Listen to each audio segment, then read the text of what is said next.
Astaghfirullah. In kullu nafsin lamma atau lama 'alaiha hafidh. Ini adalah jawab sumpah dari ayat sebelumnya. Was-sama'i wat-tariq wa ma adraka mat-tariq an-najmu tsaqib. Ini sumpahnya. Terus jawabnya adalah in kullu nafsin lama 'alaiha hafidh. Untuk apa Allah bersumpah dengan bintang-bintang itu? Untuk kalimat ini, bahwa tiap-tiap jiwa itu padanya terdapat penjagaan dari Allah Subhanahu wa ta'ala. Ada beberapa penafsiran apa yang dimaksud penjagaan pada setiap jiwa atau manusia di sini. Penafsiran yang pertama, maksudnya hafidh di sini artinya para malaikat. Jadi Allah Subhanahu wa ta'ala mengutus para malaikat. Dan malaikat juga terbagi menjadi dua. Pertama, malaikat-malaikat yang diutus oleh Allah Subhanahu wa ta'ala untuk menjaga kehidupan kita tanpa dipedulikan apakah dia mukmin atau kafir. Tetap Allah jaga lewat para malaikat-malaikat penjaga. Dan itu sebagaimana disyaratkan dalam surah Ar-Ra'd ayat 11. Allah mengatakan, lahu mu'aqibatun min baini yadayhi wa min khalfihi yahfazuna min amrillah. Bagi manusia ada malaikat-malaikat yang selalu mengikutinya bergiliran di muka dan di belakangnya. Mereka menjaganya atas perintah Allah Subhanahu wa ta'ala. Dan dikatakan oleh Imam Ibnu Katsir rahimahullahu ta'ala bahwa malaikat itu ditugaskan 4 malaikat, kiri kanan, raqib dan atid, depan belakang. Itulah yang disebut dengan malaikat hafidin, yang Allah katakan dalam surah Al-Infitar ayat 10, wa inna alaikum lahafidin. Sering saya contohkan apa yang dimaksud penjagaan di sini. Kalau antum tidur di lantai dari malam sampai pagi, tidak ada semut yang berani dekat kepada antum, kan? Coba kalau antum taruh gula, datang semua semut itu. Kalau antum yang tidur di lantai, istri antum yang datang.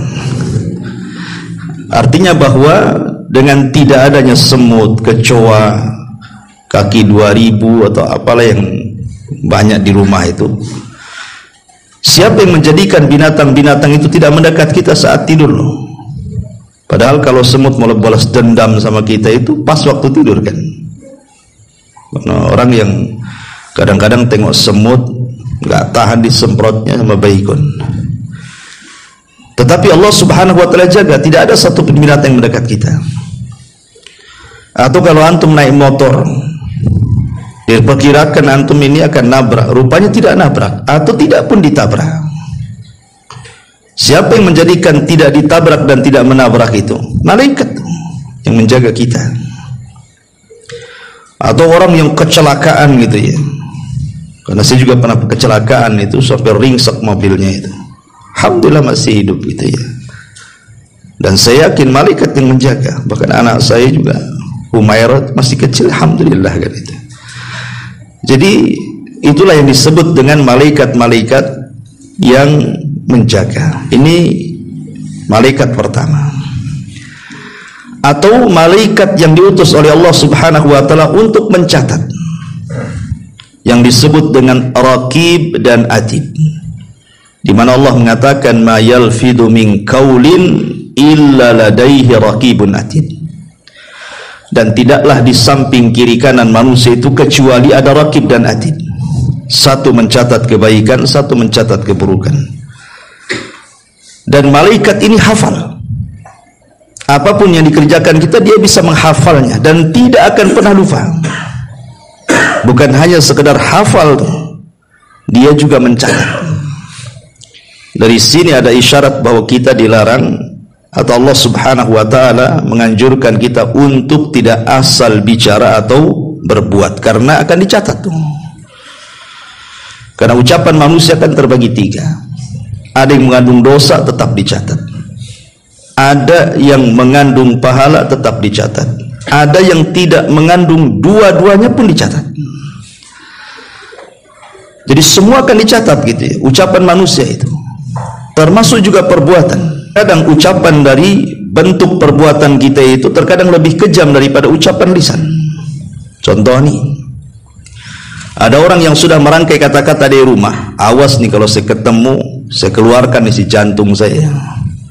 Udah ketemu tak jadi ngomong, segen. Atau entah kenapa jadi memaafkan, tidak jadi ngomong kan. Tadinya sudah dirangkai itu kata-kata kasar dia.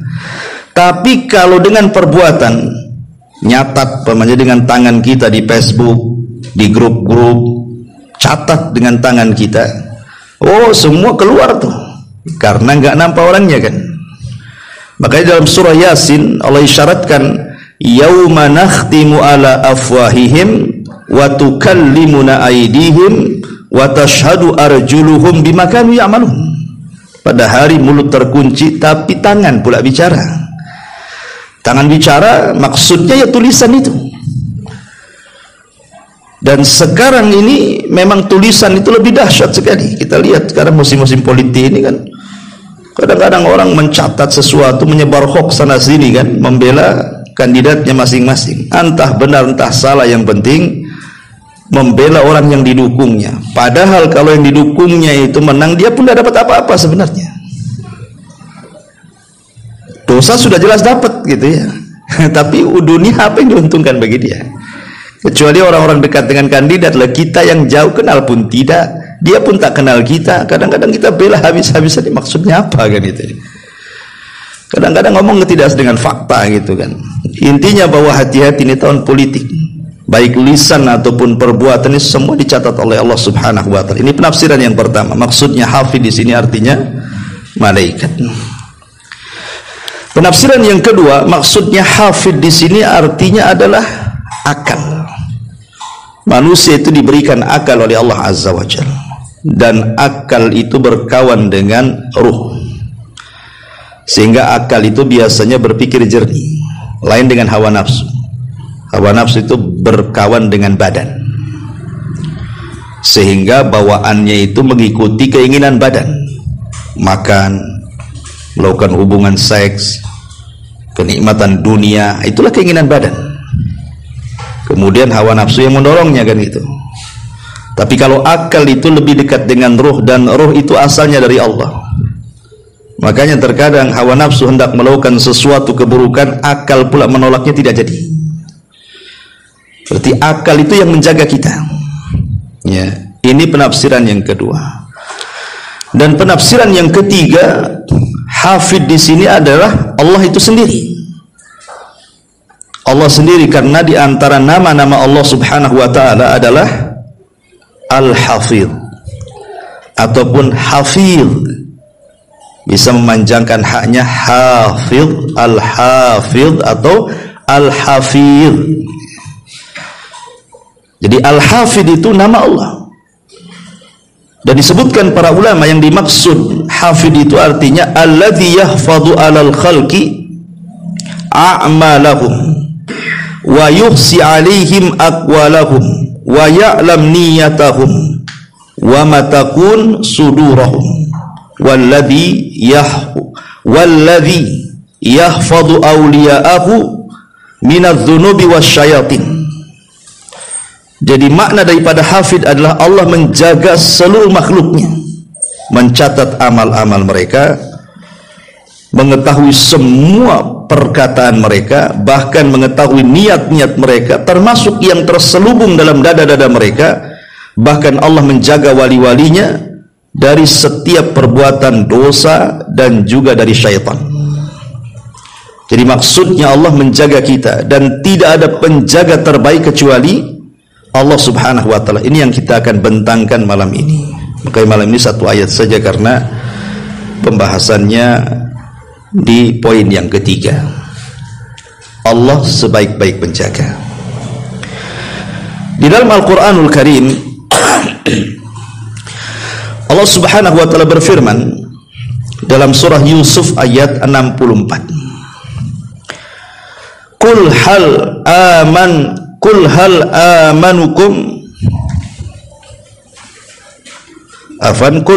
amankum alaihi illa kama amintum ala akhihi min qablu fallahu khairun hafidha wa huwa arhamur rahimin. Qul hal amanukum alaihi illa kama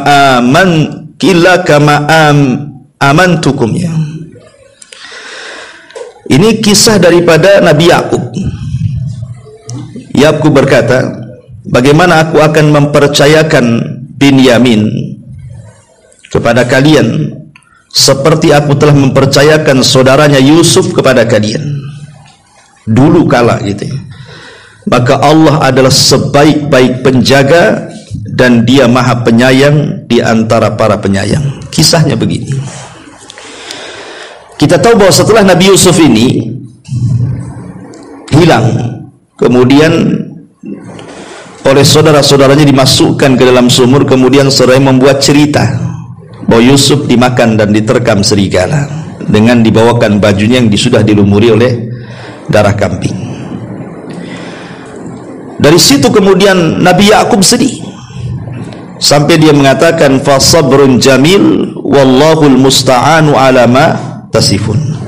Sabar itu indah dan Allah lah tempat pertolonganku dan Allah akan menyingkap semua yang kalian ceritakan. Sampai karena sedihnya Nabi Yakub itu menangis, itu bukan air mata bening lagi yang keluar, tetapi air mata berwarna putih. Sampai Allah mengatakan ibyaddat ainahu wa huwa kadhim. Sampai yang keluar itu air mata berwarna putih, makna itu las, sudah enggak ada air mata lagi. Karena saking sedihnya sampai akhirnya Yakub mengalami kebutaan. Setelah lama kali kan gitu.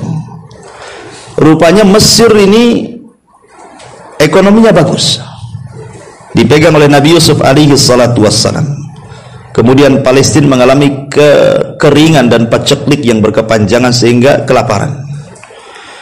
Akhirnya kemudian orang-orang Palestina datang ke Mesir untuk mengambil gandum dengan cara menukar dengan barang-barang berharga mereka. Lah ketika itu mereka datang cuman 10 orang. Yusuf kenal mereka siapa. Itulah bedanya orang yang zalim dan yang dizalimi. Kalau yang dizalimi kenal siapa yang zalim, tapi orang zalim kadang-kadang nggak kenal siapa yang pernah dizalimi dia. Yusuf tahu itu saudara-saudaranya. Akhirnya Yusuf pun mengatakan kalian harus balik kembali kemari, ya, dengan membawa saudara kalian, maksudnya Benyamin. Akhirnya kemudian mereka pulang ke Palestina, ingin balik lagi ke Mesir, tapi syaratnya harus bawa Benyamin kan itu. Di sini Nabi Yakub mengatakan, bagaimana aku akan mempercayakan kalian Benyamin kepada kalian sementara dulu aku percayakan Yusuf, sekarang Yusuf kalian tahu sendiri di mana dia sekarang. Aku nggak percaya dengan kalian. Soalnya seperti itu. Tetapi kemudian saudara-saudaranya merayu, akhirnya dikasih juga. Maka di sini Nabi Yakub mengatakan, "Fallahu khairun hafidha." Dan Allah lah sebaik-baik penjaga. Akhirnya berangkatlah rombongan 11 saudara Nabi Yusuf ini. Rupanya oleh Yusuf alaihi salatu wassalam dibuat sandiwara kan gitu. Benyamin diletakkan barang seolah-olah dia mencuri. Karena dia ketahuan mencuri, padahal itu siasat Nabi Yusuf untuk menahan Benyamin supaya jangan pulang lagi. Bingung saudara-saudaranya, karena bapaknya sudah mewanti-wanti kan, kalian harus jaga, jangan seperti Yusuf hilang. Akhirnya betul-betul Benyamin pun hilang kan gitu, karena ditahan oleh Yusuf kan itu, karena dia dituduh mencuri. Bingunglah saudara-saudaranya ini. Terpaksa satu orang kemudian menjadi jaminan. Kemudian 9 orang pulang melaporkan kepada Yakub. Di sini Yakub mengatakan fallahu khairun hafidh. Allah sebaik-baik penjaga. Kemudian di ujung cerita, karena Yakub yakin Allah sebaik-baik penjaga, akhirnya betul-betul Allah pertemukan Yakub dengan Benyamin dan Nabi Yusuf. Dari sini menunjukkan bahwa lihat bagaimana keyakinan seorang nabi bahwa tidak ada penjaga terbaik kecuali Allah Subhanahu wa taala. Ini satu kisah. Kisah yang kedua, Nabi Ibrahim alaihi salatu wassalam. Ada 3 kisah yang menarik bagaimana Allah menjaga Nabi Ibrahim dalam perjalanan sirah beliau ini. Pertama, saat berdakwah di depan Namrud. Kemudian berakhir dengan pembakaran Ibrahim. Betul-betul Ibrahim dibakar. Tetapi kemudian karena Ibrahim mengatakan hasbunallah wa ni'mal wakil, cukuplah Allah sebagai pelindungku, sebagai penjagaku, dan dialah sebaik-baik pelindung. Maka ketika itu Allah Subhanahu wa taala katakan kul ya naru kuni bardan wa salaman ala Ibrahim. Katakan ya pada api, wahai api, jadilah kau dingin, selamatkan Ibrahim. Maka api itu menjadi dingin. Siapa yang menyelamatkan Ibrahim? Allah, karena dia sebaik-baik penjaga. Kemudian yang kedua, saat Ibrahim alaihi salatu wassalam hijrah dengan Sarah. Kemana? Ke Palestina. Kemudian karena kondisi Palestina sedang paceklik, akhirnya hijrah ke Mesir. Rupanya dihadapkan dengan raja zalim, istrinya diculik. Tapi Ibrahim terus bermunajat kepada Allah dalam sholatnya agar istrinya dijaga. Maka istrinya kemudian ditangkap oleh si Fir'aun itu karena cantik mau digagai. Maka istrinya kemudian berdoa kepada Allah Subhanahu wa taala dan mengatakan, Allahumma in kunta ta'lam anni qad amantu bika wa bi rasulika wa ahsantu farji illa ala zawji fala tusallit ala hadzal fajir. Ya Allah, Engkau tahu aku ini beriman kepada dirimu dan kepada nabimu, dan aku senantiasa menjaga kemaluanku kecuali kepada suamiku. Janganlah kau kuasakan raja zalim ini kepadaku. Tiba-tiba ketika raja ini mau menyentuhnya, setruk tangannya nggak bisa bergerak. Kemudian diketakutan dan meminta Sarah ini untuk berdoa untuk mengembalikan. Maka Sarah berdoa, akhirnya sembuh lagi itu tangannya. Rupanya penasaran juga, mau menjamah lagi, berdoa seperti lagi, setruk lagi sampai 3 kali. Ketakutanlah sang raja ini. Akhirnya kemudian saking ketakutannya, dia ngomong sama prajuritnya, kalian harusnya bawa manusia kemari, kenapa kalian bawa setan pula kemari, katanya. Sangka dukun mungkin ya. Akhirnya karena takut membawa bencana kepada kerajaan, maka Fir'aun Mesir di zaman Ibrahim menghadiahkan kepada Sarah siapa? Hajar. Orang-orang Yahudi ini kadang-kadang menghina kita, ya kawan, dan mengatakan kami bangsa Yahudi itu abna'us sayyidah, anak-anak dari tuan. Karena Sarah ini kan tuannya, sementara Hajar ini budaknya. Hadiah daripada siapa? Raja Mesir kan. Kemudian mereka mengatakan orang-orang Arab itu, Muhammad dan para pengikutnya adalah abna'ul abid, abna'ul amah, anak-anak daripada budak, katanya. Makanya kenapa orang-orang Yahudi sombong kan begitu? Karena merasa mereka keturunan Sarah. Sarah itu adalah sayyidah, artinya tuannya daripada Hajar. Sementara Hajar kan budaknya. Makanya merendahkan orang-orang Arab. Mereka tidak paham bahwa sebelum Mesir itu dikuasai oleh Fir'aun di zaman itu, oleh siapa? Oleh Fir'aun di zaman Mesir kala itu, di zaman Ibrahim. Itu sebelumnya Mesir itu dikuasai siapa? Kan'aniyun, orang-orang Kan'an, orang-orang Arab. Dan Hajar ini adalah putri daripada Raja Kan'an. Ingat, Hajar itu putri Raja Kan'an, karena orang-orang Kan'an ini kalah dalam perang oleh Fir'aun ini.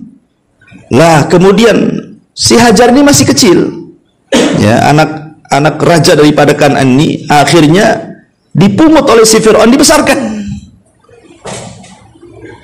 Lah setelah kemudian berjumpa dengan Sarah, gitu kan, khawatir kemudian dia akan menggugat kerajaannya karena bapaknya pernah diserang oleh dia, makanya diberikan kepada siapa? Sarah. Jadi Hajar itu bukan budak, dia adalah putri raja dari kalangan Kanaanium. Maka tidak benar kalau seandainya dia hanya budak, bukan, dia putri raja. Sementara Sarah bukan putri raja, dia istri Ibrahim. Ya, lah sejarah ini harusnya diulang-ulang supaya jangan sampai orang-orang Yahudi mudah merendahkan kaum muslimin, kan begitu. Seolah nabinya keturunan budak.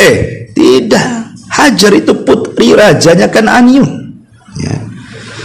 Masyarul muslimin yang dimuliakan Allah Azza wa Jalla. Lah di sini Sarah terbebas dari raja Mesir ini. Siapa yang jaga? Allah yang jaga.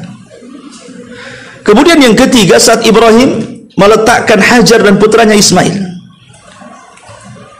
apa kata Hajar ketika diletakkan di sebuah lembah, tidak ada pohon, tidak ada manusia, tidak ada apa di situ.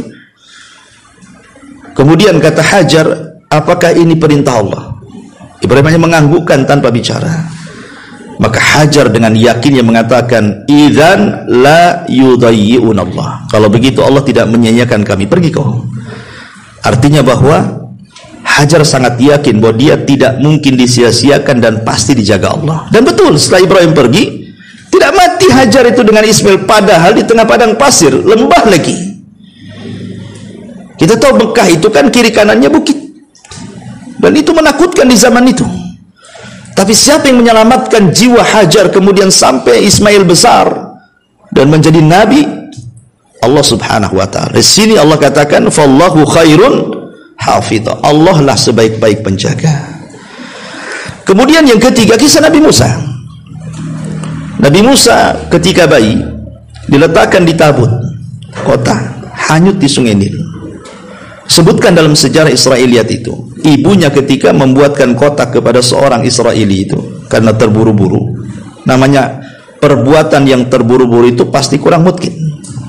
Lain kalau agak lama kan tentu kotaknya akan bagus, akan dicoba ada air atau tidak, masalah atau tidak kan. Karena terburu-buru ya asal-asalan kan buat kotak tuh.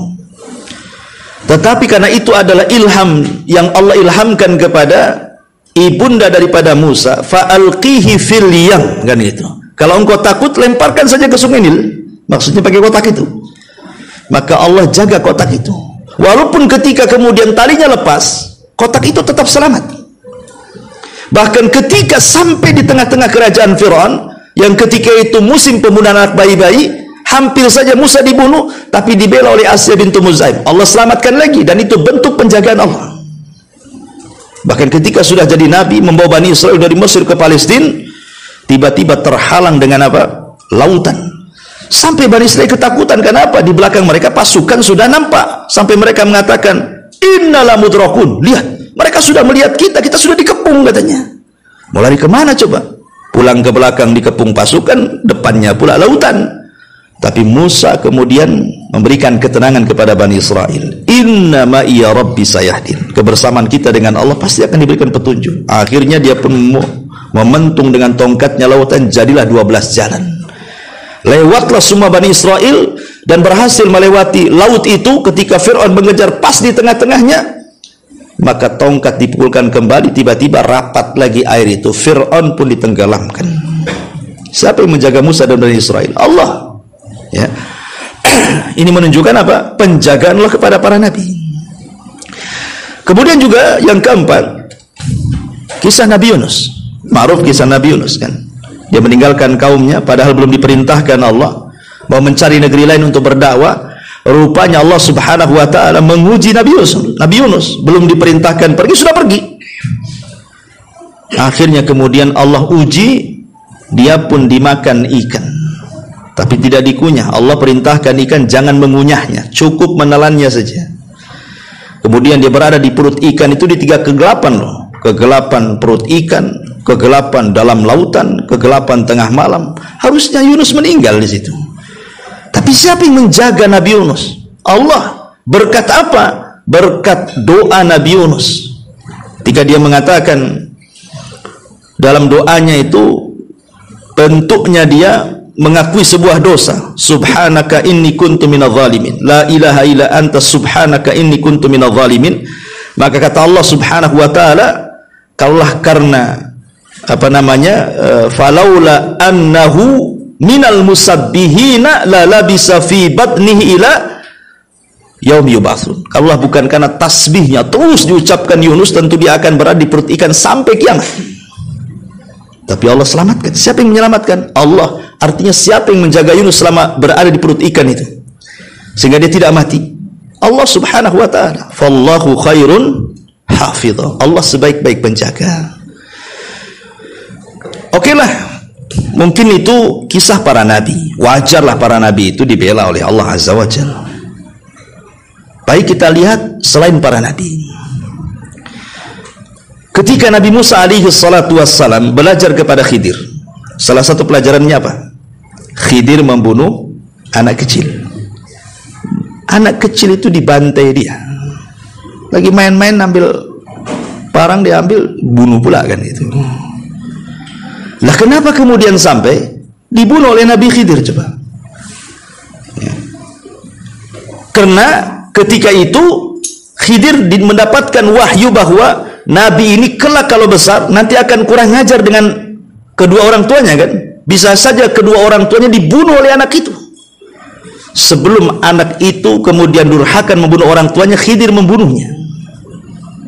Coba bayangkan, berarti orang tuanya ini orang tua baik. Jangan sampai punya anak yang durhaka. Maka dijaga oleh Allah Azza wa Jalla dengan cara apa? Anaknya dibunuh Nabi. Dan Nabi membunuh itu karena wahyu. Dan antum tidak bisa mengikuti Nabi Khidir. Nampak ini anak ini kurang ajar, kecil-kecil. Tidur haka pula udah besar nih, dibantainya sama antum. Masuklah antum sel kan itu. Kemudian pengajaran yang kedua apa? Ketika dia keluar dari desa, ada rumah mau roboh kan? Tiba-tiba dibenerin sama Nabi Khidir Musa. Musa sempat jengkel, kita ini kelaparan. Masuk ke sebuah desa semua bakhil. Nggak ada satupun orang baik mau ngasih makan, mau ngasih minum. Ketika mau cari desa lain sudah kelaparan, ada rumah mau roboh, tiba-tiba diperbaiki. Maksud Nabi Musa itu, kalau mau memperbaiki rumah yang jelas lah ada penghuninya, supaya dapat upah kan begitu. Ini rumah nggak jelas siapa penghuninya, kenapa pula kemudian diperbaiki? Lalu kita dapat apa? Dapat capek saja gitu maksudnya. Tapi Khidir kemudian menjelaskan siapa pemilik rumah ini. Rupanya dua anak yatim. Kenapa dua anak yatim ini harus ditolong? Karena bapaknya dulu orang baik. Karena bapaknya dulu orang baik. Makanya Khidir mengatakan wa kana abuhuma salihan. Bapaknya itu, ibu bapaknya orang baik. Ini anaknya harus kita jaga. Karena di balik rumah ini ada harta karun. Kalau sampai itu ketahuan sama orang kampung bakhil ini, habis harta karunnya. Dari sini ada seorang tabi namanya Sa'id ibn Zubair. Sa'id ibn Zubair pernah berkata kepada anaknya, dia mengatakan, la azidanna fi salati min ajlika ya bunai. Sungguh aku akan semangat dan terus menambah solat-solat sunnahku karenamu. Jadi Sa'id bin Zubair mengatakan, kenapa aku semangat rajin solat itu? Karenamu, kata kepada anaknya itu. Kenapa kemudian Sa'id bin Zubair mengatakan karenamu? Raja'an an ahfadha fika. Aku hanya berharap setelah kematianku kau dijaga Allah. Dari sini kata Sa'id ibn Zubair mengambil dalil dari peristiwa Khidir, wa kana abuhuma salihah. Jadi kalau antum khawatir dengan anak antum kelak nanti kalau sudah besar apakah mampu melawan fitnah syubhat syahwat seperti kita hari ini yang bisa ngaji, kitanya yang baik dari sekarang. Ya, perbanyak amal saleh sehingga ketika kita meninggal kita tidak khawatir lagi dengan anak kita gitu maksudnya. Ya, ini pendalilan daripada Sa'id ibn Zubair rahimahullahu ta'ala. Ini kisah selain para nabi kan. Kemudian kalau kita mengacu kepada kisah-kisah orang-orang dulu ya, seperti kisah Ashabul Ukhdud yang pernah saya ceritakan. Salah satu murid tukang sihir itu yang dipilih oleh raja, kan anak muda cerdas. Tapi kemudian selain dia belajar sama dukun, guru dari Raja Dzunwas, Dia pun belajar sama pendeta.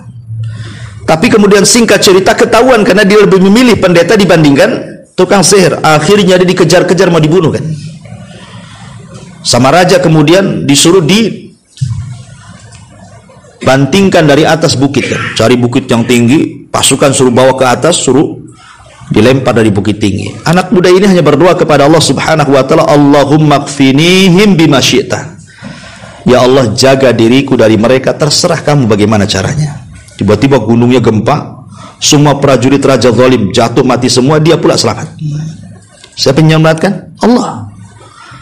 Kata raja, tangkap lagi, tenggelamkan di tengah lautan katanya.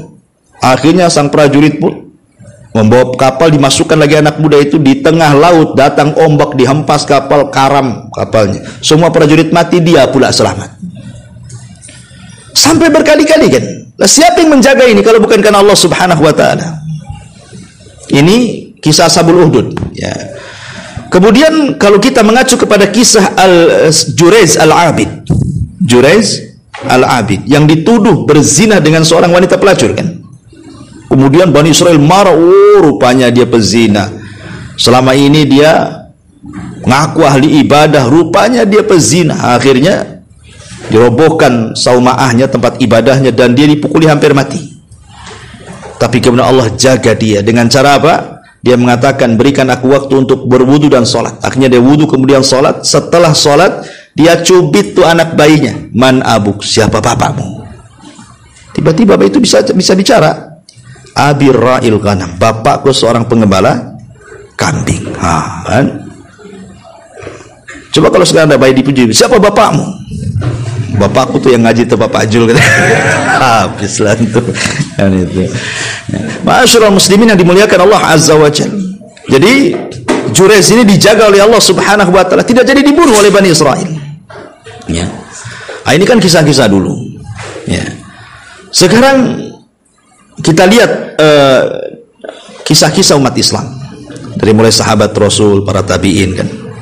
Ada seorang tabi'in namanya Abu Muslim Al-Khawlani. Ini menarik kisahnya. Abu Muslim Al-Khawlani. Dia hidup di masa Abu Bakar Siddiq radhiyallahu anhu.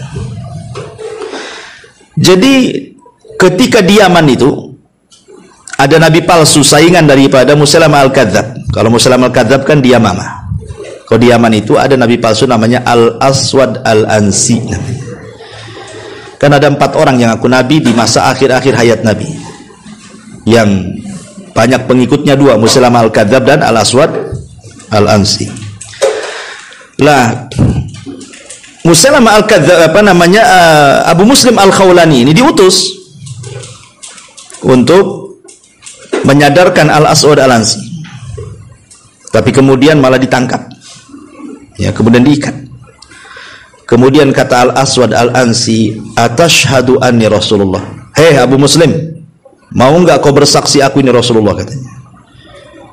Maka Abu Muslim Al-Khawlani pura-pura enggak dengar. Hah? Kau ngomong apa, katanya? Ma'asma, aku enggak dengar, katanya.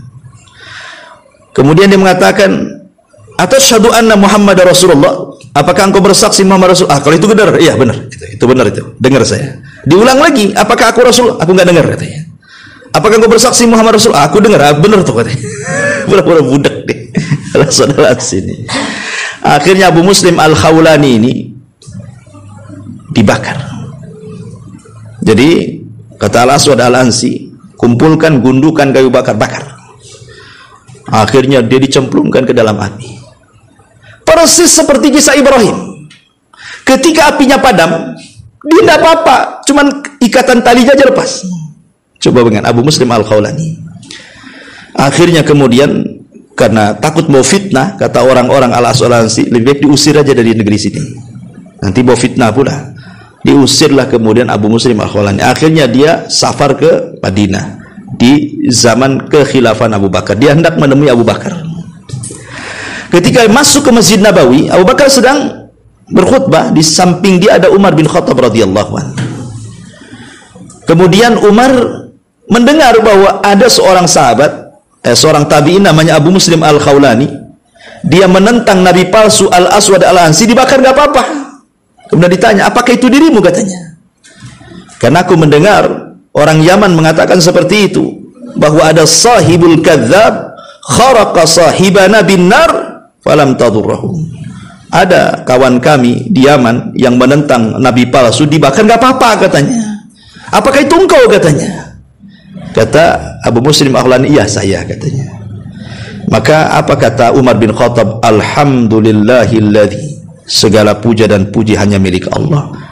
Ternyata dari umat Muhammad sallallahu alaihi wasallam ada orang yang seperti Ibrahim Khalilur Rahman katanya. Dan ini sebuah karomah namanya ya, karomah para wali ya. Kemudian juga dikisahkan Abu Muslim Al-Khawlani ini oleh Al-Hafidz Ibnu Hajar rahimahullahu taala dalam kitabnya At-Taqrib, dan juga Al-Imam Al-Lalikai juga meriwayatkan tentang kisah Abu Muslim Al-Khawlani ini pernah diracun sama budaknya. Jadi setiap budaknya naruh minuman ditaruh racun di situ. Anehnya tak mati-mati pula, seolah minum biasa aja. Jadi akhirnya kemudian heran si budaknya ini. Jadi ngomonglah dia sama tuannya Abu Muslim Al-Khawlani dan mengatakan,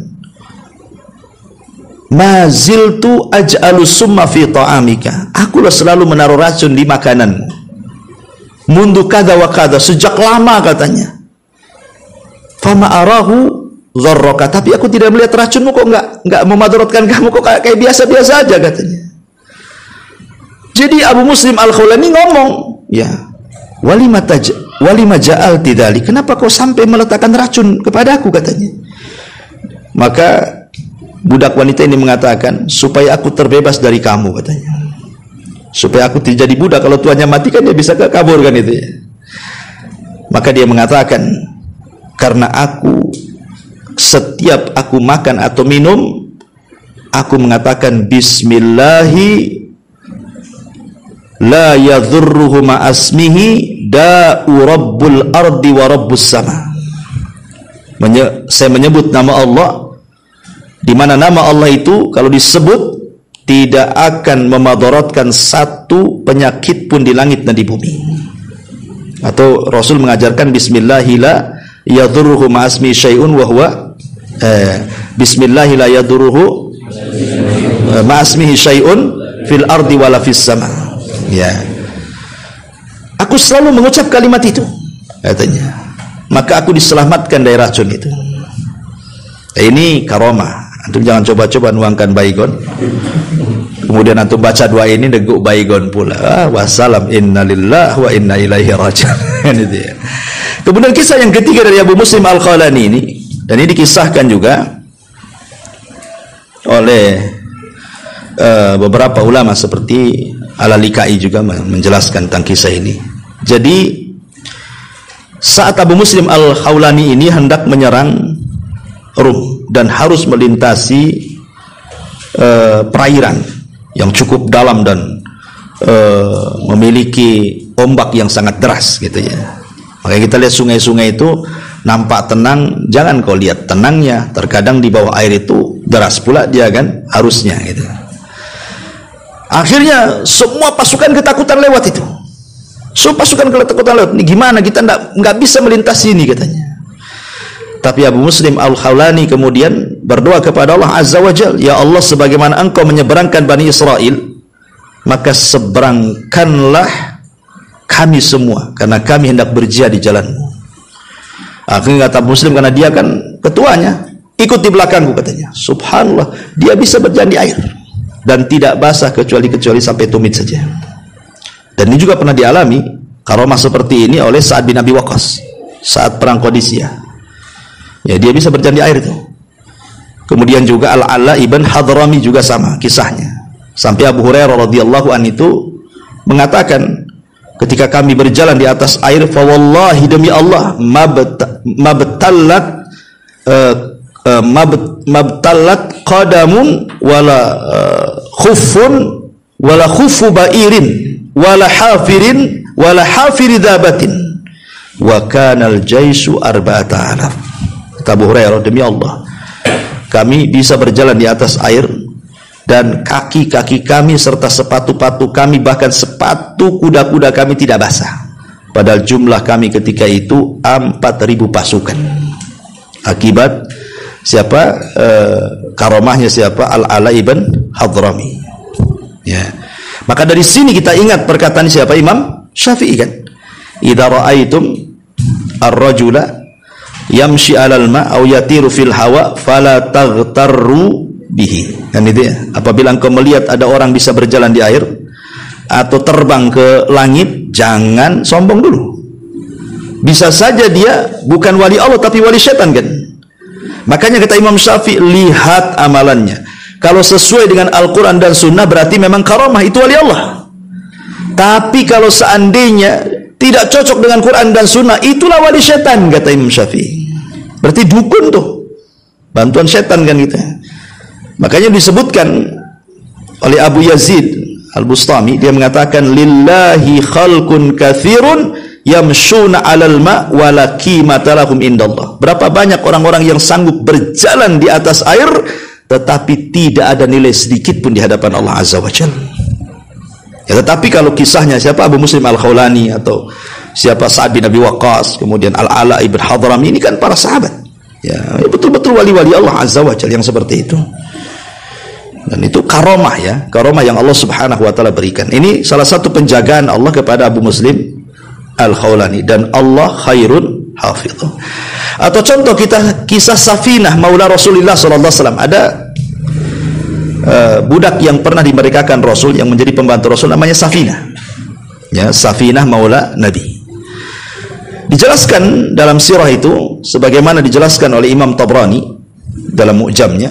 Jadi Safinah Maula Nabi ini satu ketika dia sedang naik kapal sendirian di atas perahu, tiba-tiba perahunya pecah di tengah lautan. Tiba-tiba kemudian dia tidak bisa menyelamatkan diri kecuali hanya satu kayu yang bisa dia pegangi. Rupanya dia tidak sadar kayu itu menghanyutkan ke sebuah pulau. Ketika dia bangun, di depannya ada macan, ada singa, ya, ada singa. Singa ini sudah hampir menerkam dia. Singa lapar. Tiba-tiba kata Safinah ini di hadapan singa, dia mengatakan, "Ya Abul Harith, ana maula Rasulillah sallallahu alaihi wasallam." Jangan kau makan aku. Aku ini pembantu Nabi. Tiba-tiba singa itu fata'a ra'sahu, ngangguk pula dia paham. Ya, ini karomah sahabat. Jangan perlu antum bekap singa, saya umat Nabi. Oh, habis lagan itu. Jadi dia mengatakan, saya pembantu Rasulullah. Tiba-tiba dia menganggukkan, kemudian singa ini berusaha membangunkan dia, kemudian mengarahkan jalan pulang. Subhanallah. Siapa yang menjaga Safinah ini? Allah. Ya, itu contoh kisah yang disebutkan Imam At-Tabrani. Atau contoh kisah Ibnu Abi Al-Hasan. Ibnu Abi Al-Hasan, seorang ulama zuhud, ulama salaf. Ibnu Abi Al-Hasan ini, ya. Jadi ketika itu dia dihidup di seorang raja namanya Ibnu Tulun. Ada seorang raja zalim namanya Ibnu Tulun, itu raja yang sangat zalim sekali. Allah alam pada pemerintahan siapa ini, Bani Umayyah, Bani Abbasiyah. Yang jelas Ibnu Abi Al-Hasan ini seorang ulama zahid, raja yang berkuasa, namanya Ibnu Tulun, orang zalim. Ya. Jadi raja zalim ini dia mengatakan bahwa dirinya sudah banyak membantai kaum muslimin. Ya, membantai kaum muslimin. Sampai disebutkan di sini, wa qalla an ya'tiya ilaihi insanun wa ya'muruhu bil ma'ruf wa yanhahu 'anil munkar illa wa yaqta' raqabatahu hatta innahu qutil atau qatal. Dan sedikit sekali orang yang datang kepada menasihati dia kecuali pasti dibantai. Ya. Bahkan dia pernah annahu qatala 18,000 insan sabran, bahwa dia pernah membunuh sampai 18.000, ya, di tangan dia itu raja zalim ini membunuhnya. Ya, dengan cara dipaksa dibunuh. Nauzubillah. Jadi datanglah Imam Ibnu Abil Hasan ini, seorang Zaid ini, menasihati dan mengatakan, ya Ibnu Tulun, innaka qad zalamta wa fa'alta wa fa'alta. engkau sudah zalim, engkau sudah begini. Marah Ibnu Tulun ini. Ya, kemudian menyuruh untuk menangkap Ibnu Abil Hasan ya. Tangkap dia, penjarakan. Akhirnya kemudian ditangkap dan dipenjarakan selama 3 hari. Selama 3 hari itu dia satu penjara dengan singa. Kan itu. Jadi dipenjara dengan singa, dan singa ini beberapa hari sengaja tidak dikasih makan. Ingatkan kasus di Batam ini, di Greenland dulu kan ada kasus orang punya anjing, ya nggak kasih makan kan berapa hari, kemudian pas dikasih makan dia pula yang dimakan anjingnya, meninggal kan, nggak salah ya, ya itu anjing itu. Ini singa pula, satu penjara pula dengan singa kan, singanya ini belum makan, ya. Jadi sengaja si Ibnu Tulun itu menjadikan Ibnu Abil Hasan ini menjadi umpan dan makanan singa tadi di penjara tuh. Akhirnya kemudian dikisahkan di sini, Abil Hasan ini dia melihat singa itu berputar-putar aja di sekitar dia, ya. Dan dia mengatakan, aku tidak peduli dengan singa itu, katanya. Aku tidak peduli dengan singa itu. Kenapa? Karena aku memikirkan satu hukum dalam Islam tuh, tentang apakah liurnya singa itu najis atau tidak. Jadi lihat singa putar-putar kemudian ngeces gitu kan. Jadi lihat singa itu bukan dia takut akan rekam dia malah terpikir liur dia tuh. Ini liur ini najis atau tidak kan gitu. Itu yang ada di pikiran dia tuh. Ya, subhanallah. Tapi singa ini putar-putar di situ saja. Sudah 3 hari satu penjara dengan singa itu, kok nggak dimakan-makan ini? Siapa? Ibnu Abil Hasan ini. Akhirnya kemudian dia pun dikeluarkan. Jadi sang raja zalim ini, Ibnu Tulun, memanggil. Jadi mungkin dia punya mantra kah? Apa? Ditanya, kenapa kau tidak dimakan oleh singa itu? Maka Ibnu Abil Hasan bercerita, aku tidak tahu. Aku saat melihat singa itu mengeluarkan air liur itu, aku hanya terpikir liur singa itu najis atau tidak. Itu aja katanya. Subhanallah. Ini kan karamah namanya. Lah siapa yang menjaga dia coba? Allah Subhanahu wa taala. Fallahu khairun hafizah. Allah sebaik-baik penjaga. Bahkan kita kenal Imam Auza'i. Imam ma'ruf Imam Auza'i. Ya, dan ini Imam Auza'i kan hidup di zaman Daulah Abbasiyah.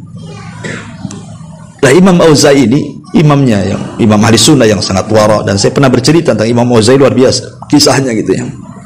Ada di YouTube lah, klik aja kisah Imam Auza'i ya, dalam kurung Abu Humairah, itu keluar nanti. Sudah subscribe belum teman-teman nih? Jadi akhirnya kemudian kisahnya begini.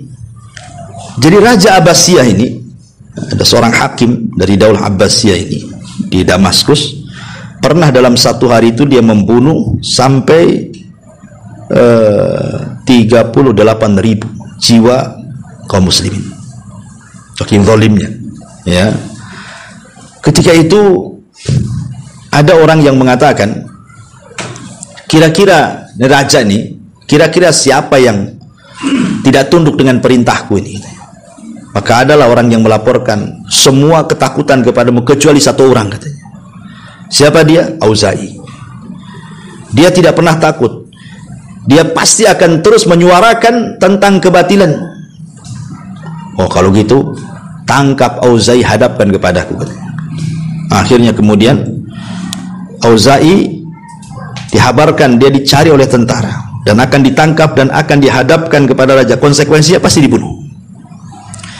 Lah, setelah dia tahu bahwa dia akan ditangkap karena rumahnya sudah ketahuan akan dikepung, maka Imam Auza'i pun dah siap-siap tuh dengan pakaian kematiannya gitu ya.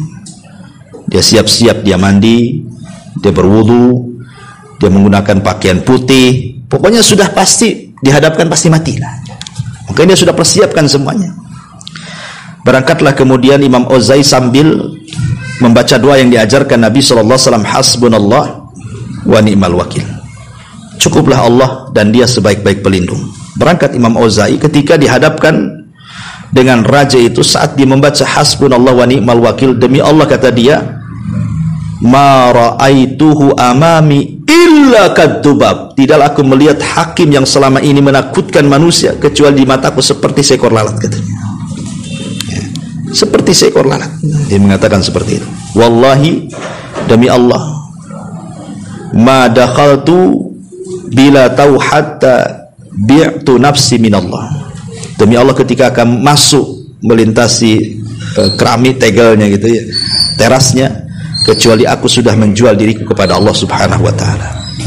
Akhirnya kemudian dihadapkan kepada sang raja. Kemudian raja bertanya, karena dia sudah membunuh berapa tadi? 338.000 jiwa kaum muslimin kan. Jadi raja ini ngomong sama Imam Auzai, bagaimana menurutmu dengan jiwa-jiwa yang sudah kubantai itu, katanya. Maka Imam Auzai dengan melantai, dengan santai dia membacakan sebuah hadis, la yahillu damu mri'in muslim illa bi ihda salasin, as-sayyibuz zani wa nafsu bi nafsi wa tariku lidinihi al-mufariq lil jamaah. Tidak halal darah seorang muslim ditumpahkan kecuali 3 perkara. 1, karena dia berzina dan dia sudah menikah, rajam. Atau dia membunuh, kisos, dibunuh. Atau dia murtad. Engkau membunuh mereka kenapa? Ya. Kalau jiwa yang kau bunuh itu adalah jiwa yang benar, engkau akan dihisab. Tapi kalau jiwa yang kau bunuh adalah jiwa yang tidak benar, kau bunuh, berarti kau dapat ikop. Marah raja itu. Marah luar biasa. Orang-orang di sekitarnya sudah khawatir tuh kalau Auzai ditebas matilah kan itu. Tapi dia sudah siap dengan kematian. Dan dia terus mengucapkan hasbunallah wa ni'mal wakil. Tiba-tiba ketika raja sudah mengambil pedangnya dan mengayunkannya, maka Auzai pun langsung kemudian membuka bajunya supaya jangan ketika terpatahkan tuh kena bajunya, nanti lama patahnya kan gitu ya, biar langsung kena kulitnya gitu maksudnya. Rupanya raja tidak jadi membunuh dan mengatakan ukhruj, keluar kau dari sini ya. Ketika keluar dia yakin rupanya Allah betul-betul menjagaku, katanya. Fallahu khairun hafidhah. Dia adalah sebaik-baik pelindung. Ma'asyiral muslimin yang dimuliakan Allah Subhanahu wa taala. Bahkan juga terjadi di zaman Umar bin Khattab radhiyallahu anhu. Itu dikisahkan oleh Al-Imam At-Tabrani ya dalam bab doa. Jadi kisahkan ini terjadi di zaman Umar bin Khattab radhiyallahu anhu. Jadi ada seorang laki-laki di zaman Umar itu yang tidak pernah ketinggalan salat di belakang Amirul Mukminin.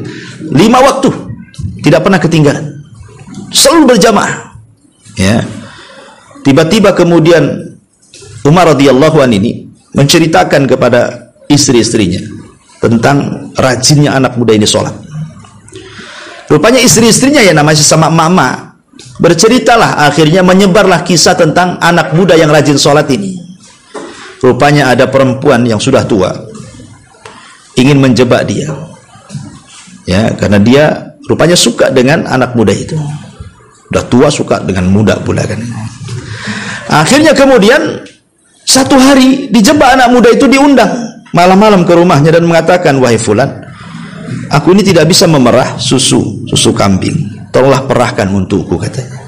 Ya dia orang baik, ya datang aja diperahkan susunya. Kemudian sudah dapat susu, masuk ke dalam rumah, tiba-tiba dikunci. Dan dia terus merayunya. Tapi anak muda ini menasihati, ittaqillah wahai ajuz, bertakwalah wahai orang tua, katanya. Tiba-tiba karena anak muda ini tak mau melayan dia, baru teriaklah dia dan mengatakan, aku akan diperkosa orang, aku akan diperkosa. Datang dari mana-mana, dipukulilah anak muda ini. Sampailah berita ini kepada Umar ibn Khattab. Maka Umar ibn Khattab radhiyallahu anhu, karena selama ini tidak pernah melihat mana anak muda yang selalu sholat di belakangku. Rupanya dipukul, dia sakit parah ya. Kata Umar, kata orang-orang mengatakan, kami sudah memukulinya wahai Amirul. Lah kenapa kau pukuli mereka, katanya? Kenapa kau pukuli dia kan? Dia ceritakan. Kata Umar, aku nggak percaya, aku nggak yakin. Karena setahu saya dia orang baik, dia orang tukang sholat kok, pasti dia difitnah, katanya. Firasat Umar kan orang yang firasatnya kuat ya. Aku nggak usah dicari-cari, betul bahwa ini adalah jebakan dari wanita tua itu. Masyarul muslimin yang dimuliakan Allah Azza wa Jalla, bagaimana Allah menjaga anak muda itu? Karena sholatnya. Jadi kalau ingin dijaga Allah, sholat gitu maksudnya ya. Makanya Rasul mengatakan, kata Aisyah radhiyallahu anha, idza kana an-nabiy sallallahu alaihi wasallam idza hazabahul amru fazi'a ila shalah. Rasul itu kalau ada masalah berat yang tidak bisa keluar dari masalah itu, segera sholat, kan itu. Jadi sholat itu solusi, ya. Makanya Nabi SAW juga pernah mengatakan kepada Ibnu Abbas, ihfadillaha yahfadka, jagalah Allah, niscaya Allah akan menjagamu. Bahkan kita kenal siapa Abu Tayyib Al-Imam At-Tabari yang wafat pada tahun 450 Hijriah itu. Jadi Imam Tabari ini salah satu ulama yang Allah panjangkan usianya, ikhwan. Allah panjangkan usianya, dan yang panjang usia itu kalau memang amalannya bagus itu baik. Karena Rasul yang mengatakan kan, khairun nas man tala umruhu wa hasuna amaluhu, kan itu. Sebaik-baik manusia kalau panjang umurnya dan baik amalannya. Berarti panjangnya umur baik bagi dia. Tapi syarrun nas, kata Rasul, seburuk-buruk manusia adalah tala umruhu wa sa'amaluhu. Panjang umurnya, jelek pula amalnya. Ya. Jangan seperti orang Yahudi yang Allah mengatakan, wala tajidanna ahrasan nas wala tajidannahum ahrasan nasi ala hayatin wa minal ladzina asyraku, kan itu. Yawaddu ahaduhum law yu'ammaru alfa sanatin wa ma huwa bimuzahzihi minal adzabi an yu'ammar. Dan sungguh engkau akan dapati orang-orang Yahudi itu orang yang paling rakus dengan dunia, melebihi orang-orang musyrik, maksudnya orang Majusi, yang diantara mereka terkadang kalau bersin, kebiasaan orang Majusi itu kalau bersin, di sampingnya akan mengatakan, semoga Allah panjangkan umurmu 1000 tahun. Itu orang Majusi begitu. Kalau kita kan orang bersin, alhamdulillah kita katakan ya hamakallah. Kalau orang Majusi nggak gitu. Kalau di sampingnya ada orang bersin, apa kata orang Majusi? Semoga Allah panjangkan 1000 tahun. Itu orang Majusi itu. Lah orang Yahudi, Majusi wajar, mereka orang musyrik, mereka nggak yakin ada kehidupan setelah kematian, ya wajar kalau bisa umurnya panjang, kan gitu ya. Tapi orang Yahudi kan sama dengan kita, punya pengetahuan tentang kehidupan setelah kematian, kan.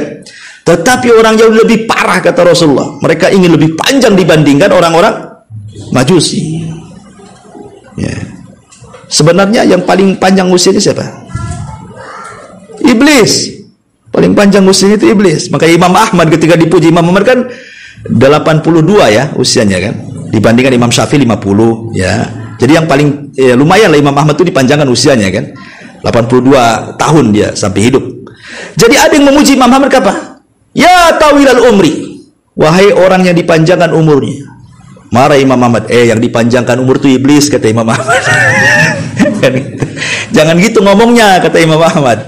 Tapi katakanlah, semoga kau dipanjangkan umurmu dan baik amalanmu. Ya. Iblis panjang umurnya, masuk surga? Tidak juga. Nah gitu ya. Kembali bahwa jadi Imam At-Tabari atau kunyahnya Abu Tib ini, Allah panjangkan usianya. Subhanallah. Akalnya walaupun sudah tua renta itu, tidak pikun-pikun, waras, sehat akalnya. Ya. Kemudian pemahamannya masih encer. Yang lebih hebat lagi badannya. Ya, lihat orang-orang tua sekarang itu, kadang udah pakai tongkat, kadang sudah terbaring, kadang jalan pun susah, kan itu ya. Ini tidak Imam Tabari ini. Subhanallah. Ya, seperti anak muda aja dia. Padahal sudah tua renta tuh. Jadi ketika dia satu hari naik perahu, kemudian keluar dari perahu sambil melompat gitu loh. Kayak anak muda melompat dia. Padahal sudah tua itu, dia bisa melompat tuh. Dan anak muda nggak bisa melakukan yang dia lakukan. Dari perahu itu ke daratan itu, dia bisa meloncat dengan loncatan yang jauh, sementara anak muda nggak bisa nyebur tuh. Kok bisa anak muda ini bisa salto gitu ya, Imam Tabari ini. Jadi dikatakan kepada Imam Tabari ini, apa rahasiamu? Kok kamu bisa badannya kok sehat-sehat kayak gini gitu ya? Lihat nih jawaban Imam Tabari. Subhanallah, dia mengatakan, hadhihi jawari, ini anggota badanku, hafidnaha alal ma'asi fis sigari fahafadhahallahu alaina fil kibari. Ini anggota badan dari kepala sampai kaki ini, kujaga jangan sampai bermaksiat dari mulai saya kecil. Sekarang Allah jaga ketika saya sudah tua, katanya. Lihat. Jadi kalau seandainya kalau sudah tua gitu, sakit-sakitan aja, jangan bermaksiat pula, kan. Ya boleh jadi untuk menggugurkan dosanya, kan gitu.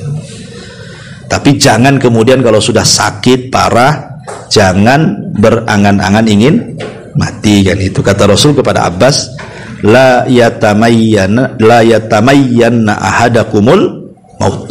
Janganlah kalian berangan-angan ingin mati. Fala alla muhsinan fayazdadu khairan au musian fayasta'tib. Boleh jadi kalau dipanjangkan umurnya bisa nambah amal, atau boleh jadi kalau dia orang jahat adalah waktu tobat, kata Rasul. Ya. Baik. Jadi intinya bahwa bagaimana Allah menjaga badannya Imam Tabari ini. Siapa yang menjaga badannya sudah tua bisa loncat-loncat kayak gitu kan? Itu Allah Subhanahu wa taala, karena dia menjaga Allah. Ihfadillaha yahfadka. Jaga Allah, nanti Allah menjaga kamu. Ya. Ma'asyiral muslimin yang dimuliakan Allah Azza wa Jalla, dan banyak lagi kisah-kisah ya. Tapi intinya bahwa kalau kita lihat kisah-kisah dari awal sampai akhir ini, bahwa di antara sebab-sebab Allah menjaga kita itu yang paling besar apa? Doa. Yang paling besar adalah doa. Maka berdoalah kepada Allah Azza wa Jalla dalam setiap aktivitas kita. Lihat bagaimana Rasul menyuruh kita untuk berdoa dan membaca ayat kursi sebelum tidur supaya terjaga dari setan. Kan itu. Ataupun ketika kita keluar rumah kita disuruh berdoa bismillahi tawakkaltu 'ala Allah. Supaya apa? Ya tadi, supaya dicukupi, dijaga dan tidak memudaratkan setan dan begitu seterusnya. Ya, setiap doa itu pasti akan menjaga kita. Makanya disebut penjagaan itu adalah doa. Kemudian yang kedua, zikir. Ya, kalau ingin dijaga oleh Allah, perbanyak zikir. Kemudian yang ketiga, jangan tinggalkan kewajiban. Kemudian yang keempat, ikuti dengan yang sunnah-sunnah. Dan banyak lagi pembahasannya sebenarnya.